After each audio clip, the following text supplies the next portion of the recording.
नमस्कार साथियों, स्वागत है आपका हमारे चैनल पर। और हम उत्तर प्रदेश पीसीएस जिसकी परीक्षा होने वाली है 17 मार्च को, इसकी तैयारी कर रहे थे। और इसी संदर्भ में हमने पॉलिटी के कुछ महत्वपूर्ण बिंदुओं को सीखा था, जिसमें कुछ टॉपिक ऐसे थे जो पेपर में लगातार पूछे जाते हैं और क्वेश्चन कैसे बन सकते हैं वो देख रहे थे। आज हम देखेंगे भारतीय संविधान के सोर्स यानी स्रोत कौन कौन से हैं, कहां से भारतीय संविधान में जो प्रावधान हैं वो आए हैं और उन प्रावधानों से कैसे क्वेश्चन बनते हैं। तो चलो देखते हैं। भारतीय संविधान के जो सोर्स की बात की जाए तो ये सोर्स दो हैं।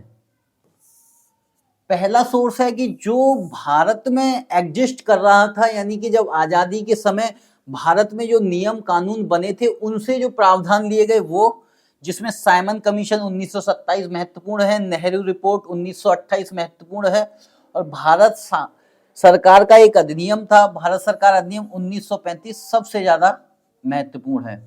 और कहा भी जाता है कि लगभग 200 से अधिक अनुच्छेद भारतीय संविधान में भारत सरकार अधिनियम 1935 से लिए गए हैं। नेहरू रिपोर्ट से मिली मूल अधिकारों की जो विषय हैं, मूल अधिकारों का जो अर्थ है, मूल अधिकारों की जो भावना है वो यहाँ से जुड़ी हुई है नेहरू रिपोर्ट से। तो इस तरीके से आप देखेंगे कि जो भारत के संविधान के सोर्स हैं वो भारतीय हैं। भारतीय सोर्सों में जो पेपर की बात आती है, उत्तर प्रदेश पीसीएस और आईएएस अगर क्वेश्चन पूछा है तो 1935 के अधिनियम से पूछा है कि इसमें कौन कौन से हैं। और सबसे बड़ा यहाँ से क्वेश्चन अधिकतर पूछे गए हैं कि विदेशी सोर्स यानी कि विदेशी स्रोत जो हैं उनमें अमेरिका के संविधान, कनाडा का, यूके का, United kingdom, Russia, Ireland, Australia, दक्षिण अफ्रीका, यहाँ से कौन कौन से प्रावधान लिए गए हैं, इसको आज की क्लास में देखेंगे। तो चलिए चलते हैं आगे। सबसे पहले हम पढ़ लेते हैं 1935 के अधिनियम से कौन कौन से प्रावधान लिए गए हैं। पहला है शक्तिशाली केंद्र युक्त संघीय प्रणाली। देखिए आपको ये यहाँ पर भी दिखाई दे रहा है कि 1935 के अधिनियम में शक्तिशाली केंद्र युक्त संघीय प्रणाली ली गई है। भारत में राज्यों में द्वैध शासन का समापन, कई बार क्वेश्चन पूछा गया है। 1935 के अधिनियम के द्वारा राज्यों में द्वैध जो शासन था उसको समाप्त कर दिया गया और राज्यों में जब द्वैध शासन समाप्त हुआ तो वो केंद्र में आ गया। कहां पर आ गया? केंद्र में लगा दिया गया। तो राज्यों में द्वैध शासन का समाप्ति हुई थी और केंद्र में द्वैध शासन की प्रारंभ हुआ था। द्वैध शासन की व्यवस्था को हम एक तरीके से ऐसे कहते हैं, कुछ विषय होते हैं जो आरक्षित होते हैं और कुछ विषय होते हैं जो अनारक्षित होते हैं। इसका मतलब क्या है? इसका मतलब ये है कि पहले से ही इस व्यवस्था में ये लिख दिया जाता है कि ये आरक्षित विषय हैं और आरक्षित विषयों पे कानून बनाने की शक्ति किसके पास है। वैसे ही अनारक्षित विषयों पे, या इसको हम कह सकते हैं हस्तांतरित विषय, हस्तांतरित विषयों पर कानून कौन बनाएगा। तो ऐसी व्यवस्था जहां पर भी लागू होती है वहां द्वैध शासन माना जाता है। तो केंद्र में द्वैध शासन का प्रारंभ हुआ था 1935 के अधिनियम के द्वारा और राज्यों में द्वैध शासन का समापन हुआ था। केंद्र में और प्रांतों में अगर आप बात करें, द्विसदनीय व्यवस्था जिसको हम विधायिका कहते हैं, और विधानमंडल, प्रांतों में विधानमंडल का गठन भी 1935 के अधिनियम के माध्यम से किया गया है, या 1935 के अधिनियम में ये प्रावधान थे जिन्हें भारत सरकार ने भारत के संविधान के लिए अपना लिया गया। राज्यों में संवैधानिक तंत्र अगर ये गलत लिखा है, विफल हो जाने पर, राज्यों में संवैधानिक तंत्र अगर विफल हो जाता है तो केंद्र सरकार क्या है, वहां पर शक्तियां यूज करती है। जैसे मान लीजिए राज्य अपने जहां पर अच्छे से प्रशासन नहीं चला पाए तो वहां आपातकाल लगा दिया जाता है और आपातकाल के समय शक्तियों का प्रयोग कौन करता है? केंद्र सरकार। संघ लोक सेवा आयोग, निर्वाचन आयोग, जो आदि जितने भी स्वायत्त संगठन हैं, इनकी स्थापना का प्रावधान भी 1935 के अधिनियम में था वैसा ही हमने संविधान में ले लिया है। राष्ट्रपति, ये बहुत इंपॉर्टेंट है, राष्ट्रपति द्वारा अध्यादेश जारी करना, किसके द्वारा? राष्ट्रपति के द्वारा। ये 1935 के अधिनियम से संविधान में शामिल हो गया है। और एक क्वेश्चन है, आपको बताना है कि अध्यादेश की जो शक्ति थी सबसे पहले किस गवर्नर जनरल को मिली थी और किस वर्ष मिली थी, ये आपको बताना है।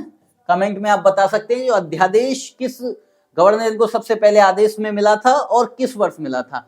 यहां पर है राष्ट्रपति द्वारा अध्यादेश का जो जारी करने का पावर है, 1935 के अधिनियम में जो व्यवस्था थी उसी के आधार पर राष्ट्रपति को हमारे यहाँ संविधान में दे दी गई।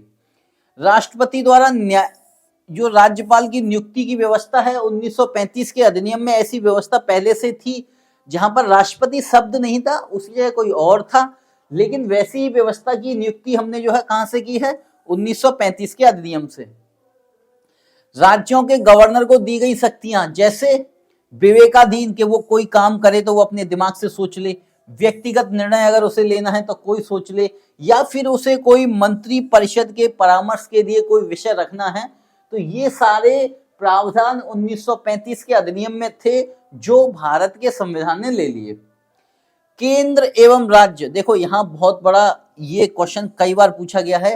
केंद्र और राज्यों के मध्य जो सूची है, जिसमें राज्य सूची, समवर्ती सूची और संघ सूची, इन तीनों का विभाजन जो है हमें 1935 के अधिनियम के प्रावधान के तहत मिलता है।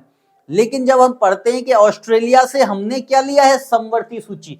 केवल ऑस्ट्रेलिया से हमने समवर्ती सूची के प्रावधान लिए हैं, बाकी का 3 सूचियों के प्रावधान जो है कहां से लिए हमने? 1935 के अधिनियम से। तो इस बात को याद रखना, अभी हम पढ़ेंगे भी ऑस्ट्रेलिया का।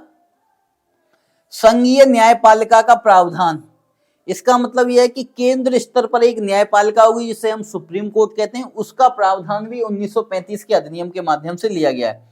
वेरी इंपॉर्टेंट, कई बार आईएएस में पूछा गया, पीसीएस में। अवशिष्ट शक्तियां गवर्नर जनरल को सौंपी गई थी।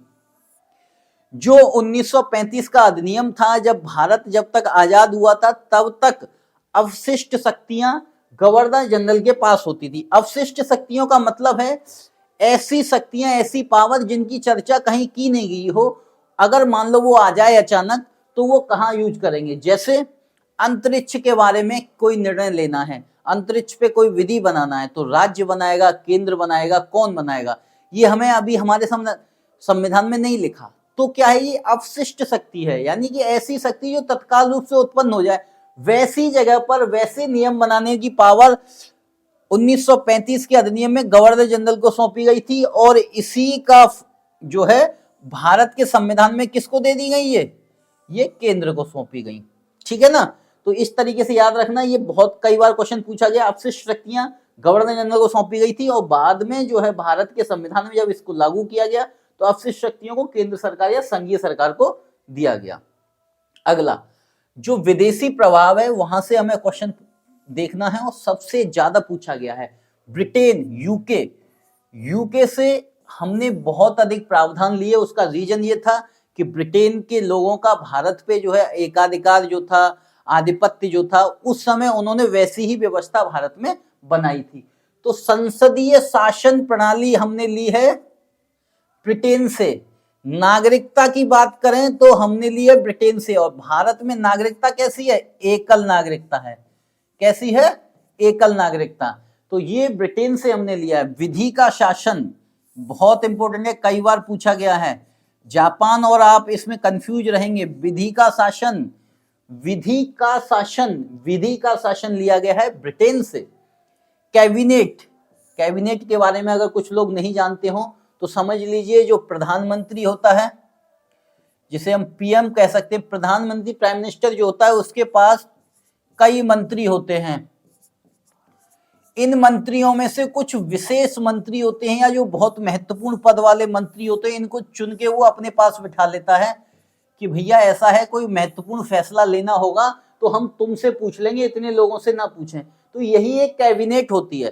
कैबिनेट प्रधानमंत्री की एक ऐसी सलाहकारी मंत्रियों की एक समूह है जो प्रधानमंत्री उनको सबसे ज्यादा महत्वपूर्ण समझता है, वो अपने पास रखता है। ठीक है ना? तो कैबिनेट का प्रावधान जो है ब्रिटेन से लिया गया। विधायी प्रक्रियाएं, विधि कैसे बनाई जाएगी, संसद में कैसे पेश की जाएगी, ये सारी प्रक्रिया ब्रिटेन से ली गई। मंत्री परिषद का सामूहिक उत्तरदायित्व बहुत इंपॉर्टेंट, अभी तक नहीं पूछा गया लेकिन पूछा जाएगा। मंत्री परिषद का सामूहिक उत्तरदायित्व, इसका मतलब यह है कि अगर किसी एक मंत्री के द्वारा कोई कृत्य किया जाएगा तो वो सारे मंत्रियों का माना जाएगा। इसीलिए कहा जाता है कि सारे मंत्री एक साथ जीते हैं और एक साथ मरते हैं। तो सामूहिक उत्तरदायित्व जो है ब्रिटेन से लिया गया। संसदीय विशेषाधिकार, संसद के जो सदस्य हैं उनको विशेषाधिकार दिए जाते हैं, वो ब्रिटेन से। यहां पर जो क्वेश्चन में ज्यादातर पूछा गया है आईएएस पीसीएस में, ये पहला वाला पॉइंट, संसदीय शासन प्रणाली, विधि का शासन और मंत्री परिषद का सामूहिक उत्तरदायित्व, ये तीनों ब्रिटेन से लिए गए, यहां से क्वेश्चन पूछा गया है। अगला अमेरिका, अमेरिका से जो लिए गए उपराष्ट्रपति का पद, बहुत इंपॉर्टेंट कि भारत में एक उपराष्ट्रपति होगा, ये व्याख्यान या पद जो है अमेरिका से लिया गया है। मूल अधिकार, अनगिनत बार, पता नहीं कितनी बार यह क्वेश्चन पूछा गया है कि मूल अधिकार किस देश से लिए गए, तो अमेरिका से। उद्देशिका, देखिए एक होता है उद्देशिका और उद्देशिका की भाषा, दोनों में फर्क है। तो उद्देशिका का प्रावधान अमेरिका से लिया गया है, तो ये ध्यान रखना है आपको। न्यायिक पुनरावलोकन, ये बहुत इंपॉर्टेंट, जब आपको मूल अधिकार पढ़ाएंगे तो अनुच्छेद 13 बताया जाएगा। अनुच्छेद 13 अपने आप में एक महत्वपूर्ण अनुच्छेद है, वही न्यायिक पुनरावलोकन की बात करता है। तो न्यायिक पुनरावलोकन अमेरिका के प्रावधान से लिया गया है। स्वतंत्र एवं निष्पक्ष न्यायपालिका, न्यायपालिका की अगर जब बात आए तो वो अमेरिका से। बहुत इंपॉर्टेंट, राष्ट्रपति पर महाभियोग, राष्ट्रपति पर महाभियोग लगाया जाएगा, ये अमेरिका से लिया गया है। उच्चतम एवं उच्च न्यायालयों के न्यायाधीशों को हटाने का प्रावधान भी अमेरिका से लिया गया है। तो काफी इंपॉर्टेंट, इसमें सारे लगभग इंपॉर्टेंट है और यहां से क्वेश्चन पूछे जा चुके हैं। राष्ट्रपति पर महाभियोग, ये इंपॉर्टेंट है, इसको भी याद रखना। न्यायिक पुनरावलोकन, ये भी इंपॉर्टेंट है। मूल अधिकार सबसे ज्यादा इंपॉर्टेंट है। आगे चलते हैं, कनाडा, इंपॉर्टेंट। भारत में जो संघीय व्यवस्था है, संघीय व्यवस्था जो है भारत में, इस व्यवस्था को कनाडा से ही लिया गया है।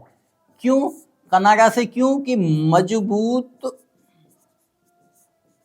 संघ है यहां पर, जो केंद्र की ओर झुका हुआ है ना, केंद्र की ओर क्या है, इसका झुकाव है। तो ये बहुत महत्वपूर्ण है। शक्तिशाली केंद्र युक्त संघीय प्रणाली कनाडा से ली गई है और ये कई बार पूछा गया और आगे भी पूछा जाएगा। संघ को अवशिष्ट शक्तियां, अभी मैं अवशिष्ट शक्तियां बता रहा था, जो 1935 के अधिनियम में गवर्नर जनरल को दी गई थी, कनाडा में ये जो है संघ को दी गई है। तो यही प्रावधान भारत में भी अपनाया गया है। तो ये याद रखना आपको, अवशिष्ट शक्तियां, केंद्र जो है संघीय प्रणाली में केंद्र मजबूत होगा।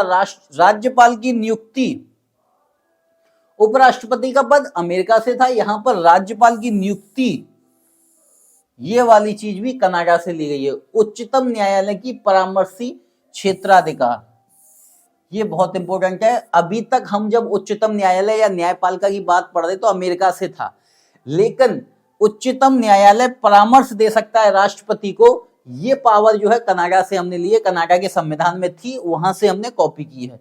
और ये आर्टिकल है 143, इंपोर्टेंट आर्टिकल 143 में ये व्याख्या है या ये लिखा हुआ है कि राष्ट्रपति अगर वो उचित समझता है तो उच्चतम न्यायालय से परामर्श ले सकता है।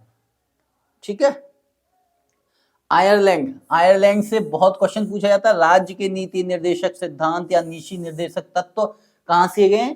आयरलैंड से। राष्ट्रपति का निर्वाचन आयरलैंड से, ये बहुत इंपॉर्टेंट है। राष्ट्रपति का निर्वाचन आयरलैंड से लिया गया है। और इस निर्वाचन के साथ साथ आपको एक चीज याद रखनी है, उपराष्ट्रपति का पद वो यूएसए अमेरिका से, और राष्ट्रपति पर महाभियोग, महाभियोग ये भी यूएसए अमेरिका से। लेकिन राष्ट्रपति का निर्वाचन कैसे होगा, निर्वाचन की पद्धति क्या होगी, ये लिया गया है आयरलैंड से।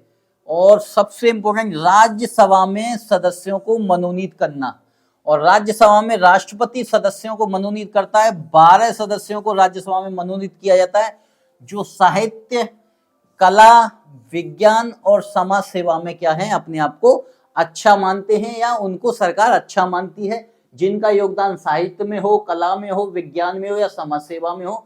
12 ऐसे लोगों को नियुक्त करने का जो प्रावधान है सबसे पहले आयरलैंड में था, वहां से ही भारत ने लिया है। तो आयरलैंड बहुत इंपॉर्टेंट हो जाता है, यहां से काफी प्रावधान जो है हमने लिए हैं। अब है ऑस्ट्रेलिया। ऑस्ट्रेलिया में समवर्ती सूची, अभी मैंने आपको बताया था समवर्ती सूची 1935 के अधिनियम में तीनों सूचियां हैं, लेकिन यहां से समवर्ती सूची और संसद के दोनों सदनों का अधिवेशन, ये इंपॉर्टेंट है, ये दोनों इंपॉर्टेंट है। जब मैं आपको क्वेश्चन आंसर की सीरीज कराऊंगा जहां पर क्वेश्चंस के माध्यम से हम तैयारी करेंगे, उस जगह ये चीजें काम आएंगी। संयुक्त अधिवेशन जो होता है दोनों सदनों का, ये अनुच्छेद 108 में होता है। इस संयुक्त अधिवेशन की अध्यक्षता कौन करता है, तो लोकसभा का स्पीकर, लोकसभा स्पीकर यानी लोकसभा अध्यक्ष। लेकिन इसको आहूत यानी बुलाता कौन है, इस सत्र को आहूत कौन करता है, तो राष्ट्रपति। तो ये चीजें हम आगे पढ़ेंगे कि संयुक्त अधिवेशन जो संसद के दोनों सदनों का संयुक्त अधिवेशन है, ये ऑस्ट्रेलिया से लिया गया। समवर्ती सूची भी ऑस्ट्रेलिया से। व्यापार वाणिज्य समागम की स्वतंत्रता, मतलब व्यापार और वाणिज्य को बढ़ाने की स्वतंत्रता भी कहां से ली गई है, ऑस्ट्रेलिया से। तो इस तरीके से आप याद रखना, ऑस्ट्रेलिया आयरलैंड दोनों ही महत्वपूर्ण हैं। अगला जर्मनी। जर्मनी से एक ही महत्वपूर्ण काम किया गया है, आपातकाल। आपातकाल के जो प्रावधान हैं वो जर्मनी से लिए गए हैं। अच्छा, आपातकाल में राज्य की शक्तियों का प्रयोग केंद्र के द्वारा किया जाएगा, वो 1935 के अधिनियम से लिया गया। लेकिन आपातकाल के प्रावधान जो है जर्मनी से लिए गए हैं, और उन्हीं मूल अधिकारों का फिर वहां से है निलंबन। आपातकाल के प्रावधान के साथ मूल अधिकारों का जो निलंबन है वो भी कहां से लिया गया है,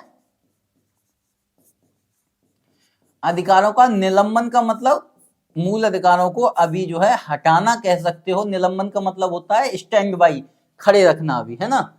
फ्रांस का संविधान, फ्रांस के संविधान से गणराज्य शब्द लिया गया है, और गणराज्य बहुत है।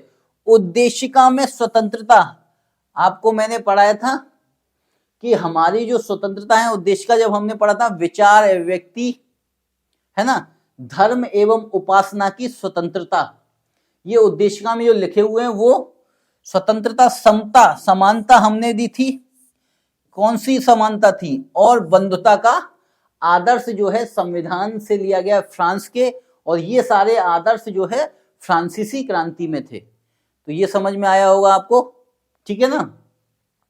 जो समता थी अब यानी समानता थी, तो क्या थी, प्रतिष्ठा एवं अवसर की समानता। प्रतिष्ठा एवं अवसर जो हमारी उद्देशिका में लिखा है, प्रतिष्ठा एवं अवसर की समानता।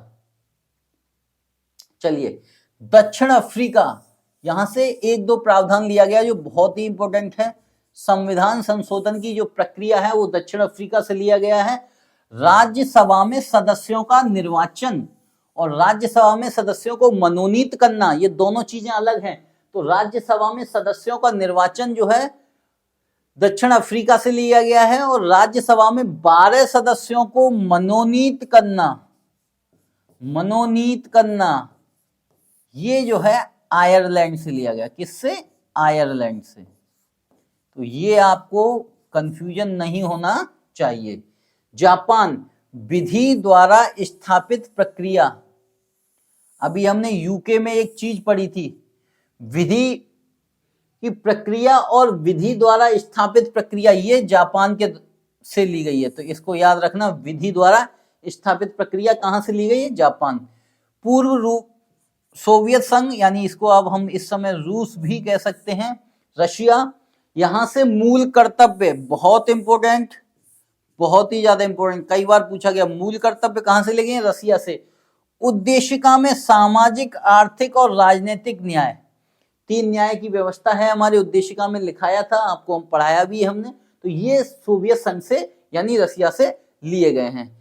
तो आपको आज मैंने बताया कि कौन कौन से प्रावधान जो है हमारे 1935 के अधिनियम से लिए गए हैं, कौन कौन से प्रावधान जो अन्य देशों से लिए गए हैं। आशा करता हूं आपको ये जानकारी अच्छी लगी होगी। यहां से डायरेक्ट क्वेश्चन आते हैं, इसलिए ये विषय जो है यहां पर समझने का कम था, उस चीज को याद रखना, उसको रिवाइज करने का ज्यादा था। तो चलिए मिलते हैं अगली वीडियो में, तब तक के लिए रखिए अपना ख्याल। धन्यवाद।